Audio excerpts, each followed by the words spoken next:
Sometimes your belly's full, sometimes it is empty.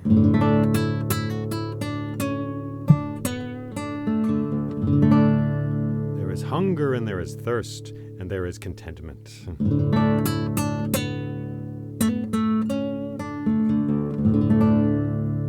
Today we are going to explore a story which deals in the patterns of these things: emptiness and fullness, the feasting hall, and the alley where the beggars beg for their food.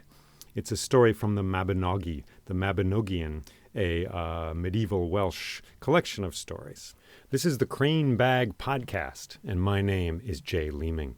So then, let us begin.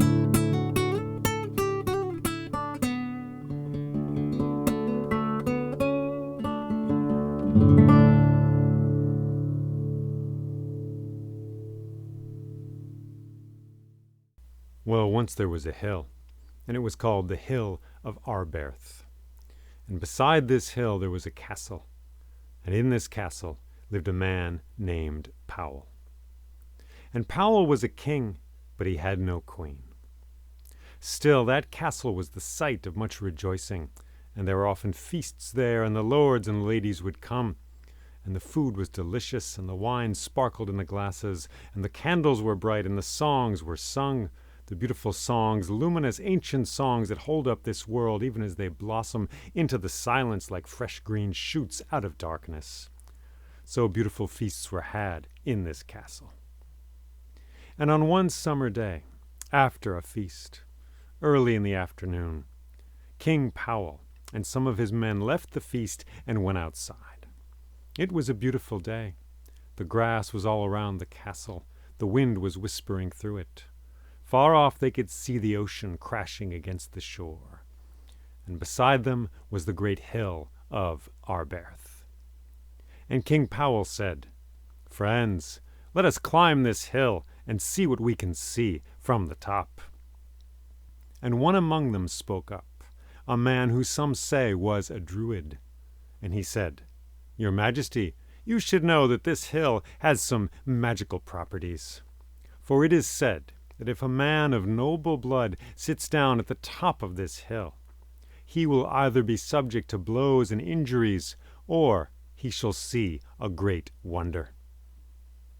"Well," said King Powell, "with the likes of you around me, I do not fear blows and injuries, and I would definitely like to see a wonder. So let us go." So they climbed up that hill, up the rocky, grassy side of that hill. And their breathing changed as they ascended that hill. And they found they could see more and see farther off as they climbed higher and higher. And finally they got to the top, and they sat down. From there they could see far off across the sea.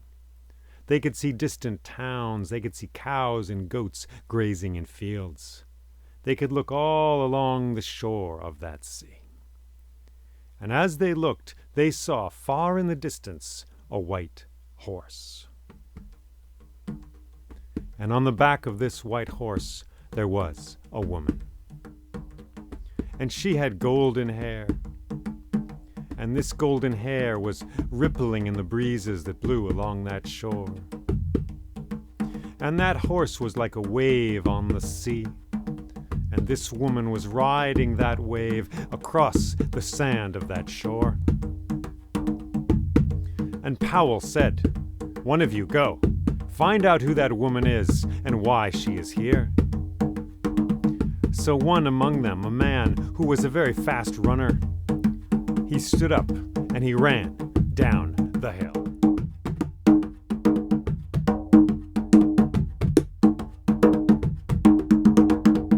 Now he had a good head start on this woman on the horse.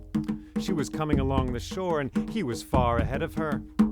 He galloped down that hill as fast as he could, but as he got closer to her, a strange thing happened. She seemed to get further and further away. Soon she was ahead of him, galloping along that sandy shore with the waves crashing beside the white horse.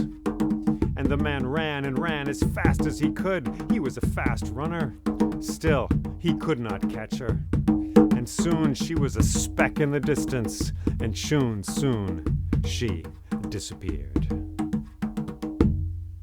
And the man returned to the hill and to King Powell and his men, with his chest heaving and his breath loud in his body, and he said, "Your Majesty, that woman cannot be caught except by a man on a fast horse." "I see," said Powell.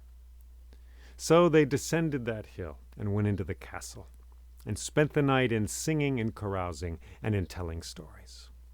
And darkness covered the world, and the stars came out and sang in their ancient patterns in the sky. And the next morning was a new day, and the birds sang in the trees. And again on this day there was a feast in the castle of King Powell. And there was singing and carousing, and long, beautiful jokes were told, jokes with funerals inside them, funerals like snowflakes that melted in your hand. And there was music, and there was dancing, and there was song. And in the middle of the afternoon, when that feast was finished, King Powell got up and said to his men, "Let us go for a walk up to the top of the hill of Arberth. And you there, bring a fast horse." So they went to the top of that hill, and one of them brought a fast horse, and they sat down on that hill, and once again they looked around. And they could see the ocean far off. They could see towns and villages in the distance, even mountains far off to the west. They saw goats and they saw cows grazing in the fields. And they looked along the shore, and they saw a white horse. And on this white horse there was a woman, and her hair was golden, and it rippled in the wind, as she and the horse galloped along that shore. And so the man who'd brought a fast horse received an order from Powell, and down the hill he went. "Yah!" he said, and down that hill, down the grasses of that hill, towards the shore.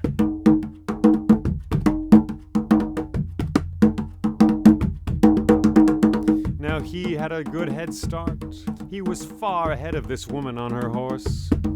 But a strange thing happened. The closer he got to her, the further away she went.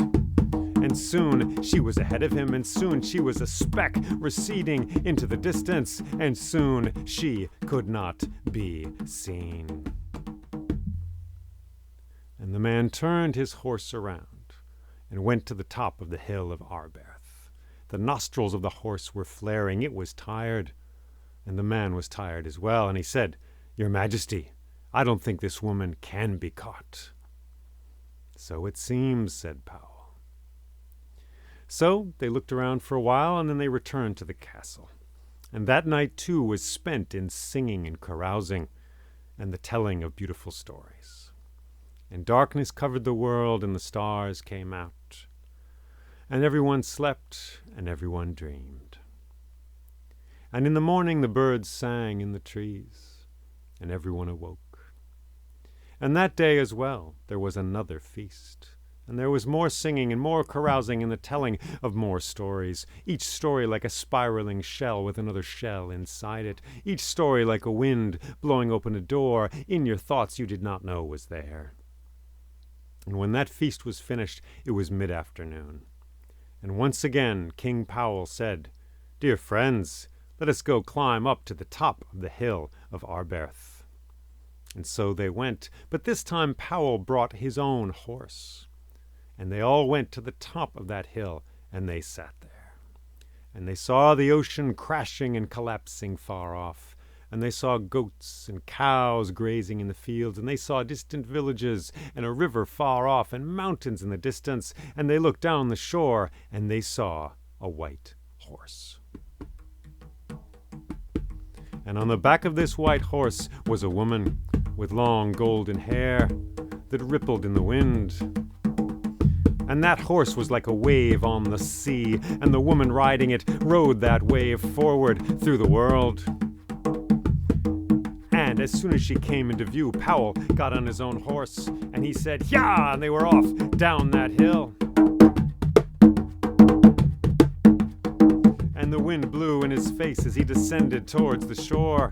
He had a good head start on this woman, just as everyone else had. But still, the closer he got to her, the harder he drove his horse on, the further away she seemed to go. The gap between them was not getting smaller, it was getting larger. Further and further away she was going. She was becoming a speck in the distance. And so Powell called out, "Lady, please, for the sake of the one you love, stop and speak with me." And she stopped her horse and turned around and came towards King Powell. And she said, "Good day, sir." And he said, "Good day, lady. My heart inside me longs to know who you are and what is your errand." And she said, "My name is Rhiannon, and my errand is my own." "Ah, but dear lady, I've seen you every day for the last 3 days galloping along this shore, and I'm curious why you are here and what it is you are seeking." And she looked him in the eyes and she said, "King Powell, I am seeking you. For I have seen you, I have watched you for a long time from the eyes of the horses in the stables of your castle. I have looked at you from out of the eyes of the birds roosting in the eaves of your castle and the hawks flying over the courtyards of your castle as well. I have looked at you from inside the raindrop and the puddles in the courtyards of your castle, and I have fallen in love with you, sir. And I wish for you to join me in a year at the castle of my father, Havaeth the Old. And if you wish, there you and I shall be married." And he looked at her, this woman he'd just barely seen, just seeing her galloping down the shore, and something in his heart said, yes. And that yes was like the blossoming of an old flower that had never blossomed before. And she said, "Wonderful, wonderful. Well then, come in a year to that castle beside a flowing stream, the castle of Havaeth the Old. I will meet you there, and we will feast, and we will be married. Good day to you, sir." And she turned, and she galloped away.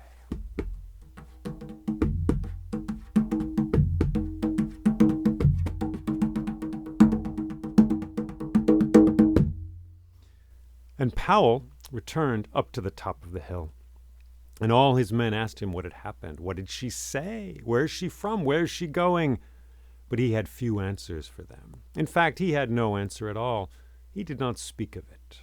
And he was the king, after all, so they did not ask him many questions. And they all returned to the castle, and they spent the night in singing and carousing. And then darkness covered the world, and the old stars shone down from the sky, old stars singing their new questions down towards the earth. And everyone slept, and everyone dreamed. And the next day the sun rose, and the birds sang in the trees, and it was a new day, as beautiful as a drop of rain dangling from a blade of grass.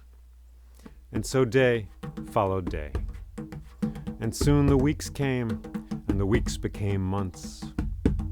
And over time that summer faded and went away, like a song drifting away into silence. And autumn came, the fiery autumn, when the leaves turn the colors of flames and fall down onto the ground and crackle under the feet of everyone who walks there. And then autumn gave way, surrendered to the winter, with its cold and limitless forgetting, and its beautiful snowflakes drifting down from the clouds.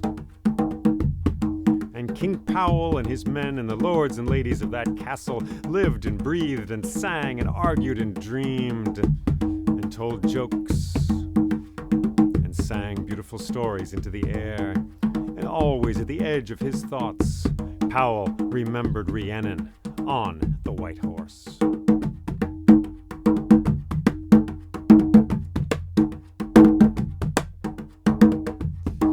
And then winter gave way to spring, and the snow melted in the fields, and the birds returned and they sang in the branches of the trees.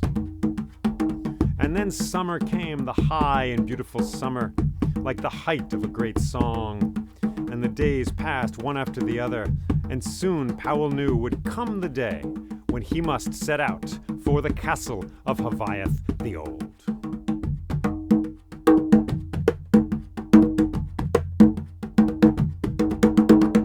And so he got on a horse, and he said goodbye to the lords and ladies of his castle, and off he went into the world.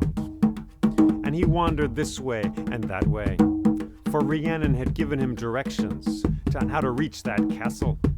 And they were tangled in complicated directions, but beautiful at the same time, like a labyrinth running over moss and over the philosophies of the ferns. And he heard the wind whistling in his ears, and he heard the songs of new birds. And each of these things was like a question that was its own answer. And so he went wandering as the dandelion blossoms drifted through the air, as the butterflies fluttered this way and that among the trees. And finally, towards the end of a certain day, which was the only day upon which he could arrive, which was the moment, the spot on the map of eternity on which he should come to this castle, on that day, in the afternoon, he arrived at a flowing stream. And he followed this flowing stream, and there came into view a large and beautiful castle.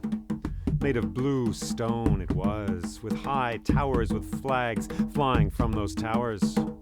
And there was a wall around this castle, and he went to the gate in that wall, and he stopped his horse, and he knocked on the door.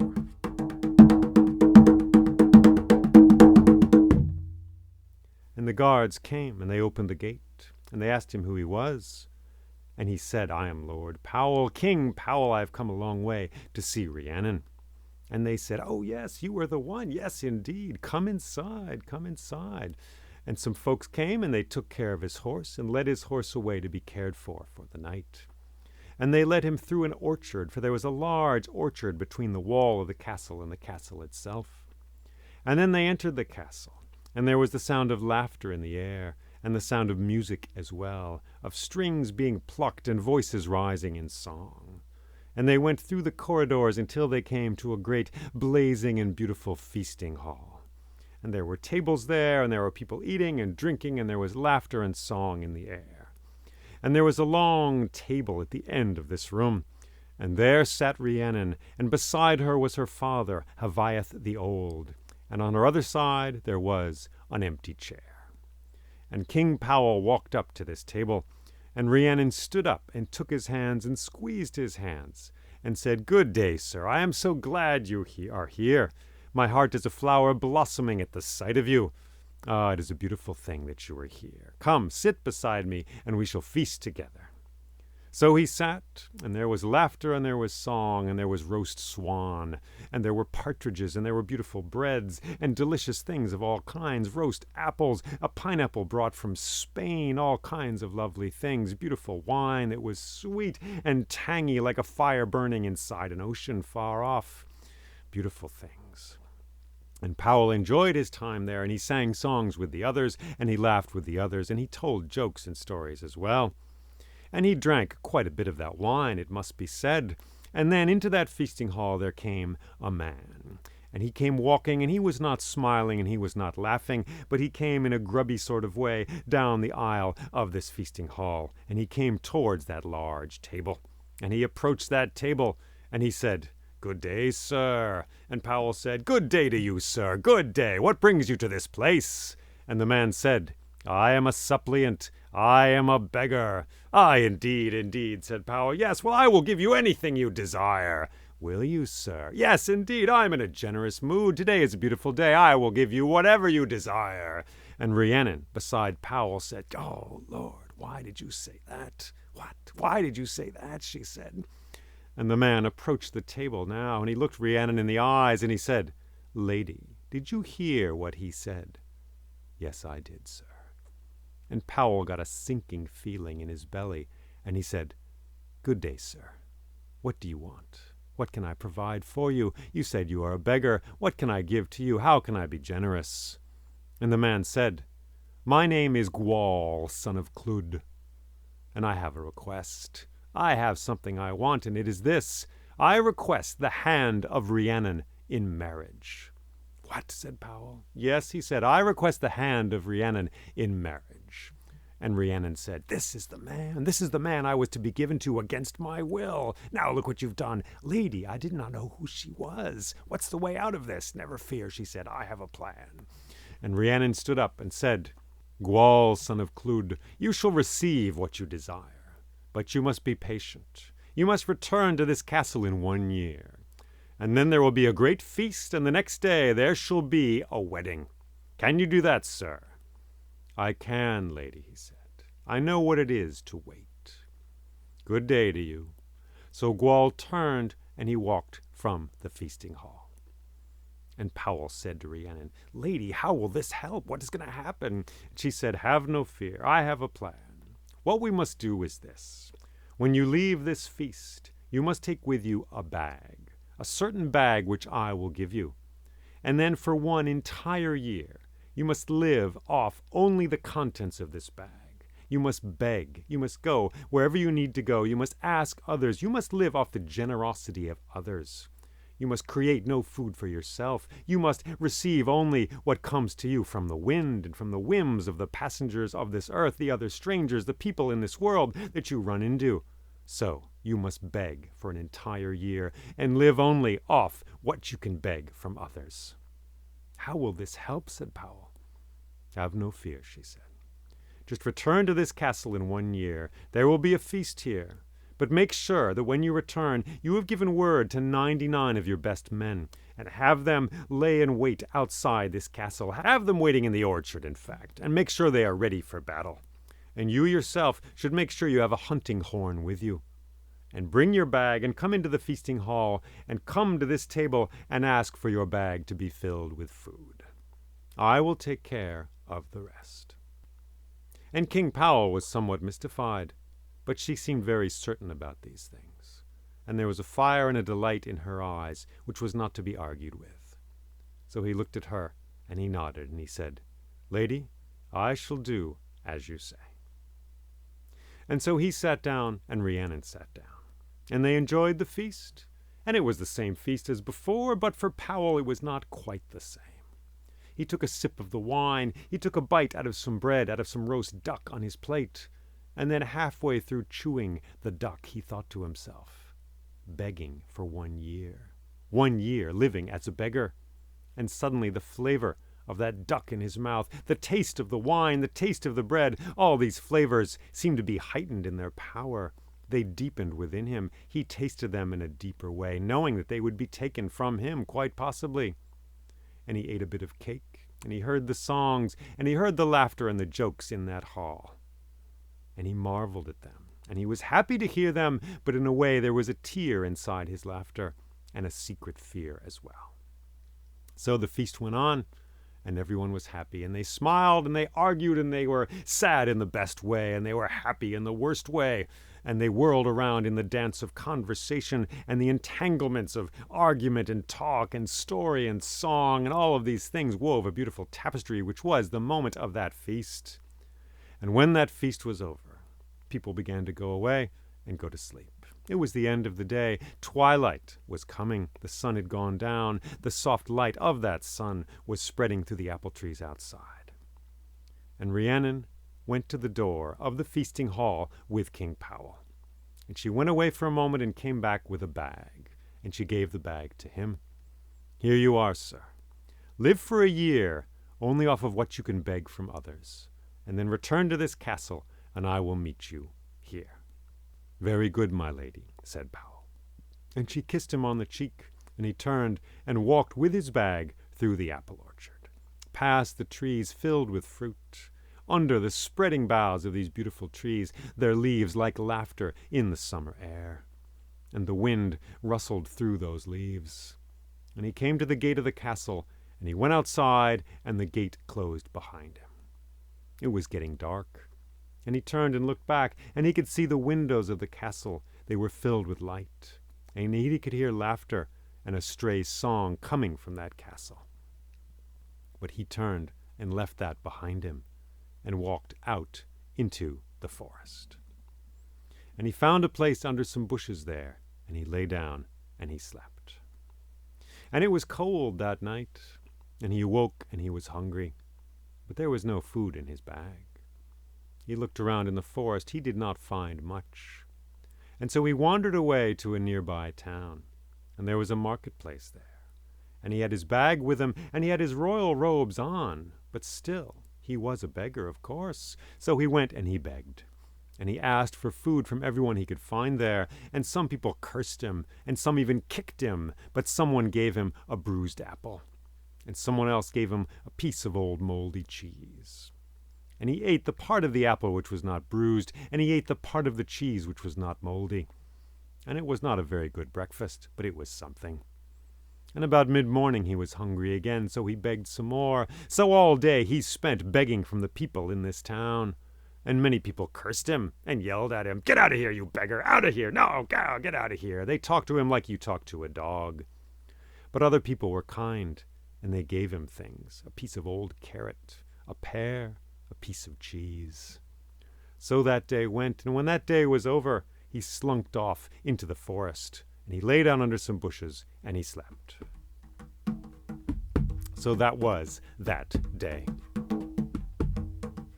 And the next day was very similar, but different, of course, as it is, as every day is, as every moment is different from the one before or one after. And now he lived, not knowing when his next meal would come, not knowing what he would have for dinner, not knowing what he would have for lunch. And hunger was a constant companion, like a shadowy wolf that lived with him and sang to him its own particular song. And the days became weeks, and the weeks became months, and summer became autumn. And he went to the forest, and he ate what he could of the leaves there. One day he found dandelions in a field, and he ate all of the leaves of those dandelions until his belly hurt.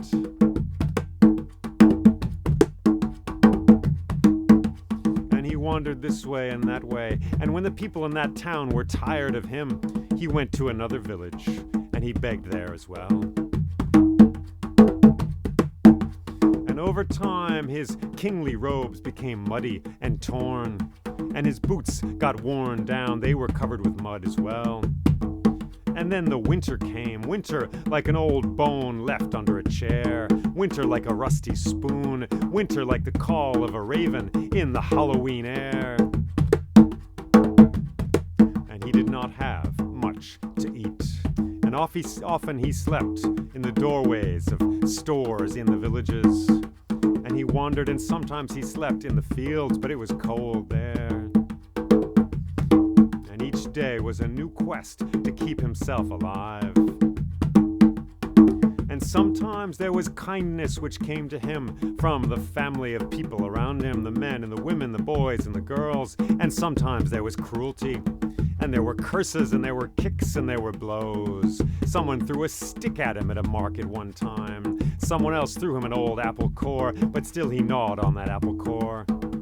And there were several days, there were many days, when all he had to eat was what he could scrounge from the bottom of that bag. He would dive his hand down there, plunging it into that bag, and in the very bottom he would find a few scraps, chunks of old cheese, pieces of moldy carrot, and he would scrape these up, and he would eat them down, and he would suck the chunks of carrot out of his fingernails.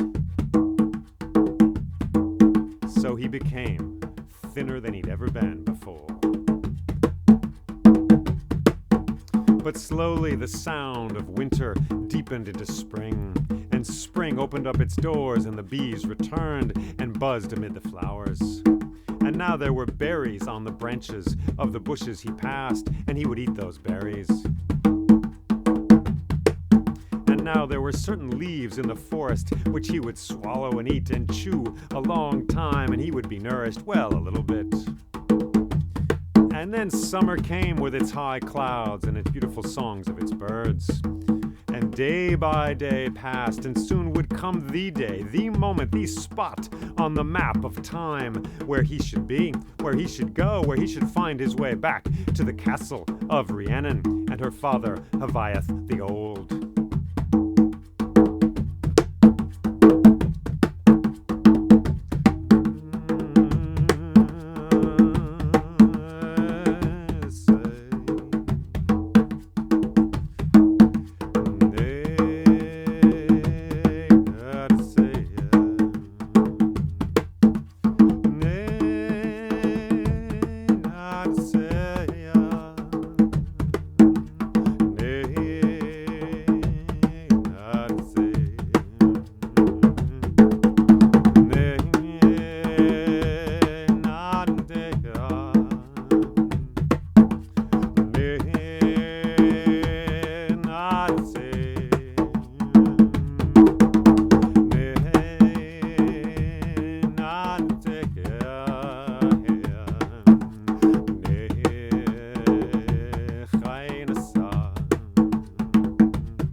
So that day came, but before that day had actually arrived, he sent a message to the men in his castle, to 99 of his best, most hand-picked men. And he gave them orders to arrive at the castle of Haviath the Old, and to bring their weapons. And he found himself a hunting horn, and he hung it around his neck, underneath all of his shirts, for he was wearing like 3 coats to stay warm through the bitter cold nights. And then the day came, and he found that flowing stream, flowing out of the earth like a beautiful gift. And he followed that stream until he saw the castle made of blue stone. And he saw the wall around that castle, and he went to the gate of that castle, and he knocked on the door.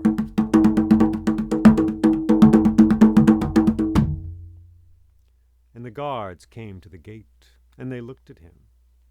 But the way he appeared this time was far different than the way he had appeared before. And your appearance becomes your greeting, perhaps. So they looked at him with his tangled hair, with his long beard, with his muddy clothes, and they said, "Who are you? What are you doing here?"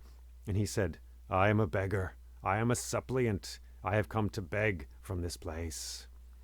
"Well," they said, "all right, you look like you've traveled a long way. Sure, come in. There's a feast going on. You can beg." So they opened the gate, and they let him through. They did not guide him anywhere. They just let him through. And then came the strangest part of his whole journey. For he was in the apple orchard, and there were apples on the branches of those trees. And there were leaves on those trees, and there was beautiful laughter in the blossoms and in the leaves of those trees. And the apples looked delicious, and his first thought was to eat those apples. But he also saw his 99 men, his hand-picked men there. They were beautiful men, dressed well, ready to defend his kingdom. They were waiting idly. Some of them were talking this way and that. And they looked at him, and there was a sneer in the eyes of many of them as they saw him. They didn't hurl blows at him. They didn't curse him, but they looked at him, and some of them scowled. "There's an old beggar," said one. So he walked between the trees filled with fruit he would have liked to have eaten. So he walked past all of his 99 men, none of them recognizing him for who he was.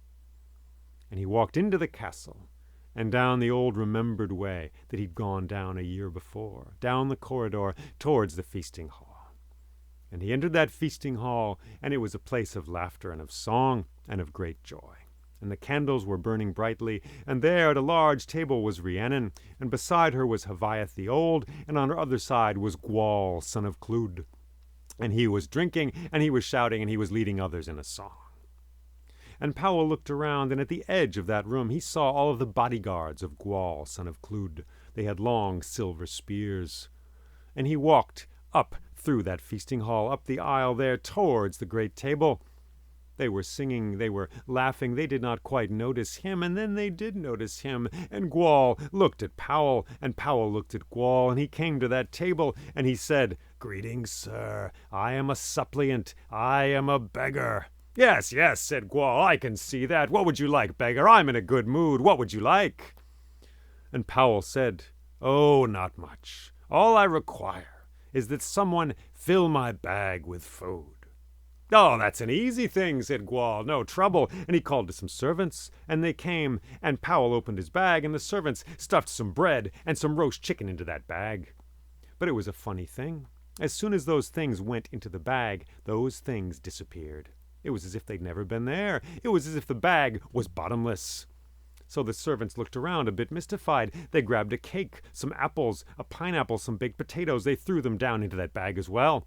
They went in, thunk, thunk, but then they disappeared. The bag seemed empty as it was before. The servants looked at Gwal. "This bag can't be filled," they said. Gwal looked at them, looked at the bag. Gwal threw down some wine into that, a wine bottle. He threw in some more bread and things like that, half a chicken. And then he said to Powell, he said, "Sir, will this bag never be filled?" And at that point, Rhiannon stood up, and she said, "This bag can only be filled when a man of noble blood stuffs it full of food and then stamps down the food in there with his boots. "Oh, that's no trouble," said Gwal. "I'm of noble blood." And he jumped up and he stepped onto that table and he stood up above that bag.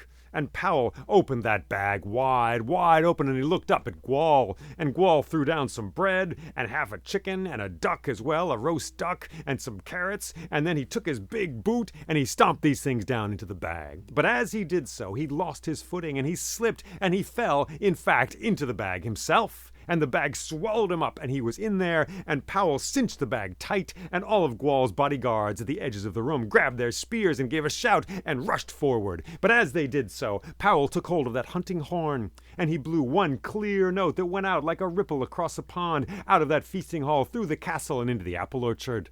And his men heard that hunting horn, and they grabbed their swords and their spears, and they rushed into that castle, and they rushed to that feasting hall.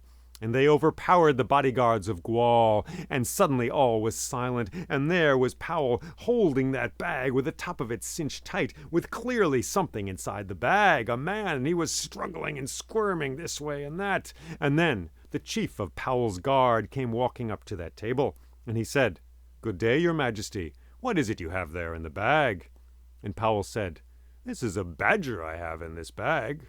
And the man said, "Really?" And he made a fist, and he slugged that bag right in the side. Pow!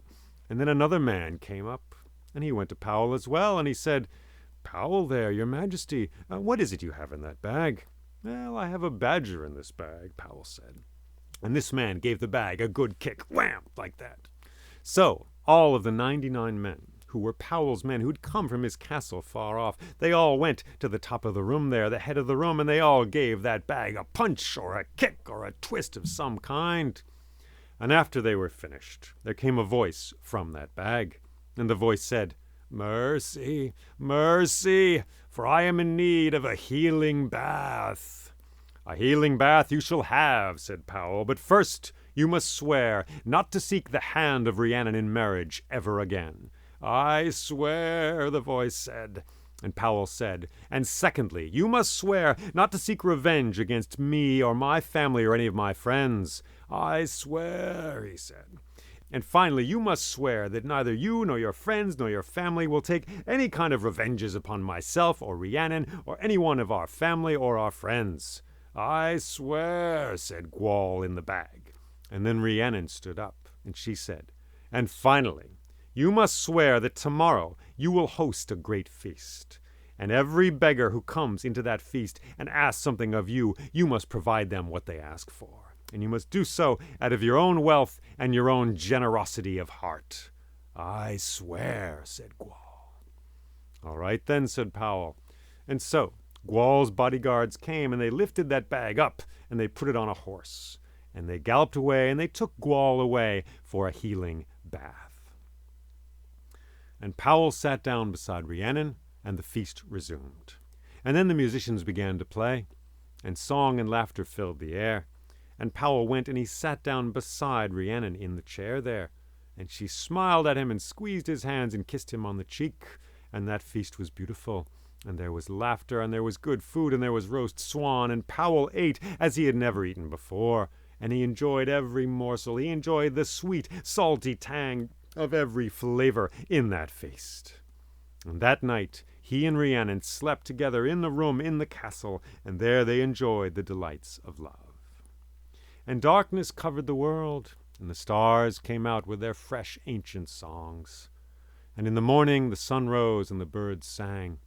And that day there was another feast in this castle. And at this feast it was Gwal who presided over the feast, although he was a bit battered and broken down after the day before, even after his healing bath. So he sat in a long couch with purple cloth on it. He sat in this couch, and beggars came to him during the feast, and they asked him for food, for money, for all kinds of things, and he granted all of their wishes. Every one of them had a question, and he gave an answer, and his answers were beautiful, and they were money, and they were food, and they were the generosity of this world towards all things. And so that day passed, and Gwal went away. And the next day, Rhiannon and Powell got on their horses, and they returned to Powell's castle. And as they went, They wandered this way and that way, and they listened to the philosophies of the wind blowing through the leaves of the trees. And they heard the birds in the sky, for it was a beautiful summer day. And Powell passed a few places where he had been a beggar, where he had scrounged to make a living, to keep body and soul together.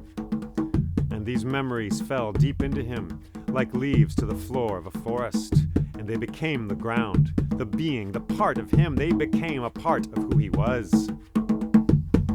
And he knew that strange and beautiful, wise plants would grow out of that ground.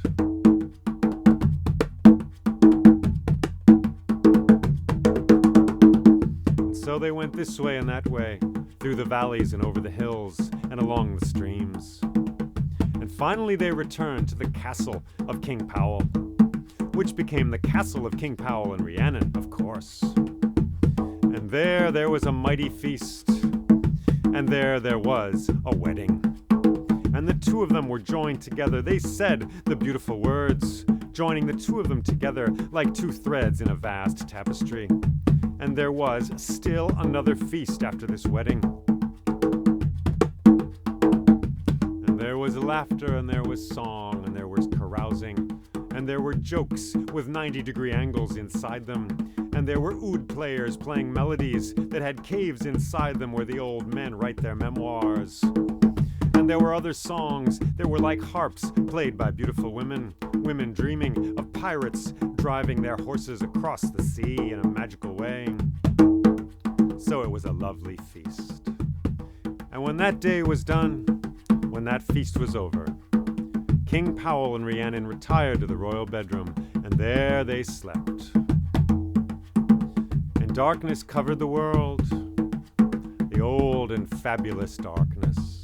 And the stars came out and sang their silent songs into the summer dark air. And there was a moon in the sky, and it leaked its moonlight down into the ocean, and onto the castle, and onto the great hill of Arberth.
Feasting and begging, hunger and satisfaction, emptiness and fullness.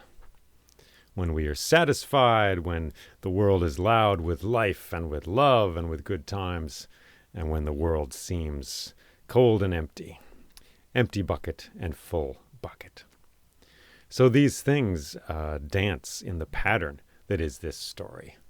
A pattern like a riffle in a river that is maintained just by the flowing of the river. There's a stone there, the river flows, and there's a pattern there which is repeated. And perhaps the telling of this story is the water, and that makes the pattern recur and seem stable. These patterns we see. Patterns also like you find in a rug, perhaps, for these stories deal in repetitions. There are numerous feasts in this story, and there are numerous emptinesses, we could say. And as always, I would invite you to crawl into this story as best you can, however you want. I invite you to hang out in this story, to lounge around in the landscape of this story and see where your heart goes, see where your imagination goes. Close your eyes, turn this voice off that is me talking to you if necessary, and think in images for a moment.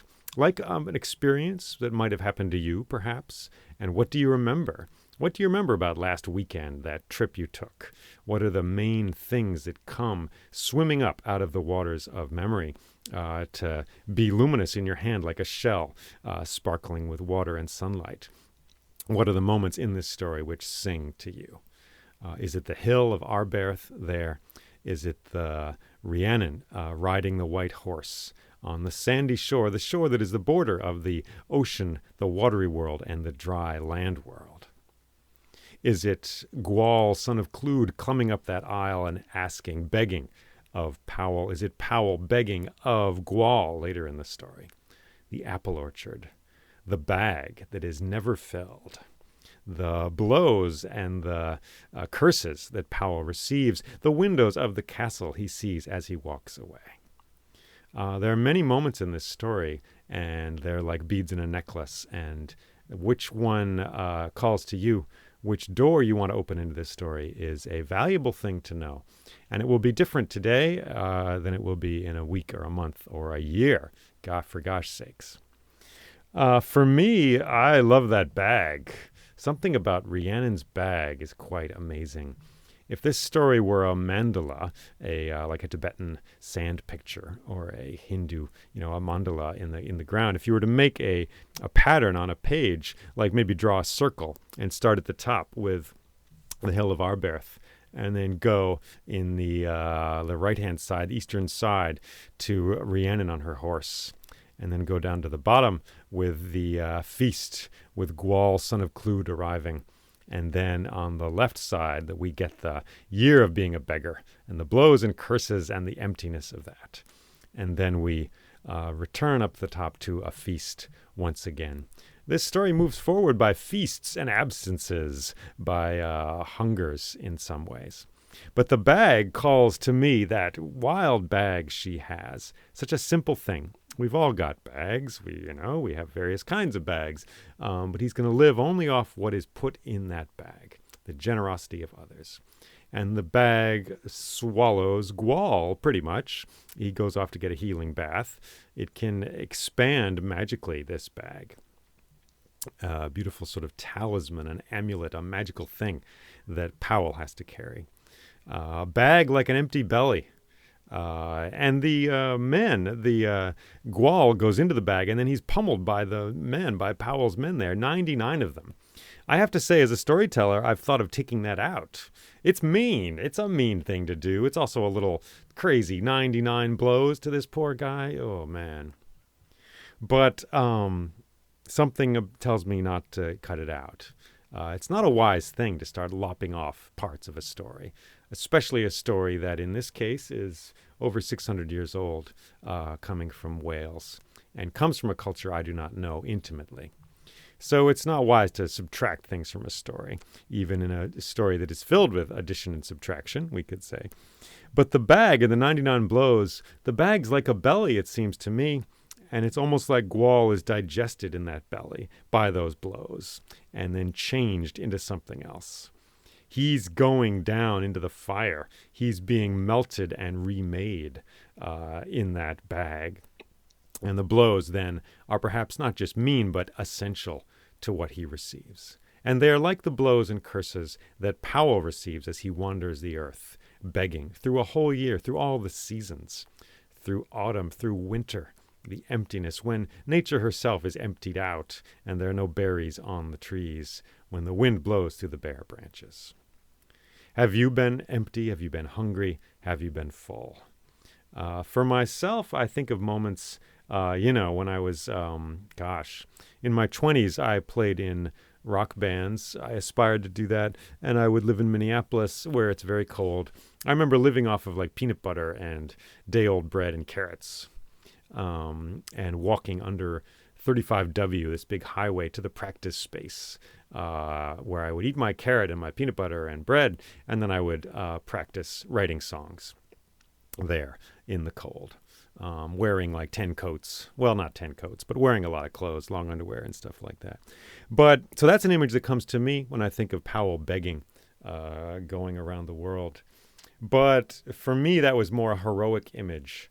I was in my 20s, like I said. It was a heroic thing I was doing. I was fighting for beauty. So I guess if I want to go deeper, I have to think of something where I was really destitute. And I challenge you, oh listener, to think of a moment like that as well. Because the thing is, he's beholden to others.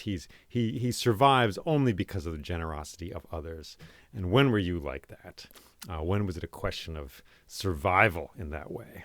I think of traveling, I guess, showing up in England after an 8-hour ferry ride from Dover, from France, Calais to Dover, and being just seasick, because there was a hurricane going on, and having only American traveler's checks and no ATM card, because they didn't exist back then in the ancient past. And anyway, there was a guy at a little youth hostel place who kind of took me in. Moments like that. It's honestly hard for me to delve deep right now in public like this. Maybe I got to go meditate on it, think about it. But that's the key with Powell, I think, is he lives or dies because of the generosity of others. It's partly the scrounging, but mostly just the generosity of others. Their decisions, the kindness of their hearts or the coldness of their hearts determines if he will survive. That's the point of that there, I think.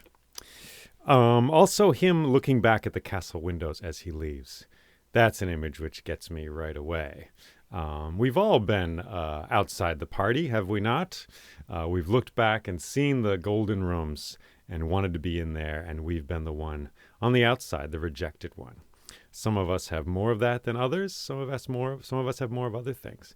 But that sings in me. That gets me, that moment, him outside the castle, going out into the cold with his bag, leaving behind the feast. And what else? Well, for me, the uncatchable woman, Rhiannon, right? That's a lovely image, her on the shore. And I should say, like in a lot of these Celtic stories, there are gods and goddesses in this story. She is a Celtic horse goddess, basically, come to us now as this Lady Rhiannon. So she's got a big connection with horses and with birds as well. And she's on the edge here, right? She's on the edge of the water and the land, the two worlds. She rides between the worlds, literally. She's right there on the shore. And that is the water and the land, but it is also the other world and this world. The other world, which is right here at the flick of a finger, at the snap of a finger. It's right around us if we can just have the right frame of mind, the right head, the right heart, the right soul. If we can just be in the right place internally, we will be in a different place externally, which is the other world, which is right here in this moment. So she straddles those worlds like she straddles that horse. And, of course, it's an image of relationship, her running, him trying to catch her, and her going away, her being far away. I've been in that situation. Perhaps you have, too. The man, just to give it a gender, the man runs away, the woman runs after him. And he runs, but not quite fast enough to get away, because he doesn't want to get away entirely. And she runs after him, but not quite fast enough to catch him, because maybe she doesn't quite want to catch him. And, of course, you could flip the gender on that. Gender can go either way on that one, of course. And in this case, we have the uncatchable Lady Rhiannon, or she can only be caught, as much as she is caught, by Powell himself, who is the one she has chosen. She has already made this choice, and she has already seen him, magically, so it seems, from the eyes of the horses and the birds. For she is a magical woman of the other world and this world. It's interesting in this story as well how Powell and Gwal mirror each other. They could be each other, it seems. And I love the dance, the pattern of Powell being the one giving the gifts and Gwal coming in and asking for Rhiannon's hand, and then the whole tables turn, and Powell is the one begging, and he returns to that same feasting hall, and he is the one begging now, and Gwal is the one giving out gifts. And in this case as well, that very quality of generosity, which is alive in Gwal at that feast and was alive in Powell a year before, that very quality of generosity leads to their downfall, you could say. Powell ends up wandering for a year as a beggar because of his generosity. Gwal ends up in the bag, pummeled by all of Powell's men. And he also has to preside over a feast and be generous to everyone as well. It's interesting. It's fascinating. It's also as if, this story began with a lot of feasts, right? There were like 3 feasts in a row, those 3 days in the castle. Even as a storyteller, I'm like, another feast I have to describe. Whoa. But it's almost like the story finds its own level through the character of Rhiannon, through the goddess Rhiannon, who is present in this story, and not just a character, I should say. She's alive in this story and alive in the world. She manifests in this story as Rhiannon, but she is everywhere, we could say. So she comes to level things out and give some balance. It's almost like the story is saying, there's too many feasts here, we need something different. And that is a year of being a beggar and wandering. Well, all right. Thanks for listening to this podcast. You can find more episodes and stories on my website, which is jayleeming.com, JAYLEEMING.com. If you're able to support this podcast through Patreon, that's a great way to do that, and it ensures that this podcast can continue and that these stories can flow out into the great river of time in which we are all swimming. Thank you for listening, and take care.